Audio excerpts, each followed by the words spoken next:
አማራ ብሔራዊ ንቅናቄ አብን የዚህ አካል ነው ብለን እናስባለንና ይሄን አሸባሪ ቡድን ለመደምሰስ በሚደረገው የህልውና ዘመቻ ላይ በምን መንገድ እየተሳተፋችሁ ነው የምትገኙት? እስኪ ከዚህ ጀምር።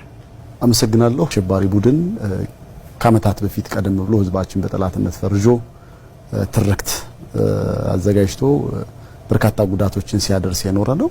ቀደም ሲልም በበረሃ በነበረበት ከዚያም በኋላ ደግሞ በመሳሪያ ታግዞ በብዙ ኃይሎች ድጋፍ ወደ ሴንተር ፖለቲክሱ ከገባ በኋላም የፈጠረው ችግር የሚታወቅ ነው።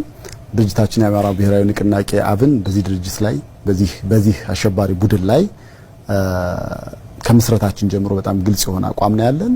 በድርጅታችን ምስረታ የሁለተኛው የሥራ አስፈጻሚ ስብሰባችን ላይ ነው የአማራ ብሔራዊ ንቅናቄ አብን ከዚህ ሀገር ካሉ የፖለቲካ ኃይሎች ጋር ከሁሉም ጋር ይነጋገራል የትህነግ ኃይል ሲቀር የሚል ድምዳሜ ሰጥቶ ነው የፖለቲካ ትግል የጀመረው። ከሁሉ ደግሞ የገረመኝ በርሶና በርሶ ፓርቲ ግንባር ቀደም ተዋናይነት የነበረውን የትግራይ ውጊያ ምን ነው የትግራይ ውጊያ ያሉት አዝማች አልነበሩ እንደርሶ